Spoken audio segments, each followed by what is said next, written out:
మరి ఆ పరిపాలనకి ఈ పరిపాలనకి ఉన్న తేడాని ప్రజలు గమనిస్తూనే ఉన్నారని చెప్పి నేను తెలియజేస్తా ఉన్నా. ఎంతోమంది ప్రాణాలు కోల్పోయిన వ్యక్తులు ఆనాటి మీ పాలనలో, చివరికి ఒక మైనారిటీ అమ్మాయి మీ అధికార పార్టీలో ఉన్న నాయకుడి యొక్క కుమారుడి కంటే ఎక్కువ మార్కులు వచ్చినాయని చెప్పి స్కూల్లో వేధిస్తే మైనారిటీ బాలిక ఆత్మహత్య చేసుకుంటే ఆనాడు కనీసమైన సానుభూతి తెలపని పాలన మీది.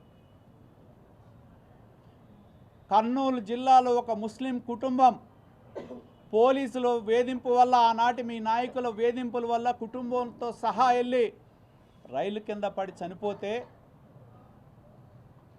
అది జంగిల్ పాలన, ఆటవిక రాజ్యం అంటే. మాది కాదు.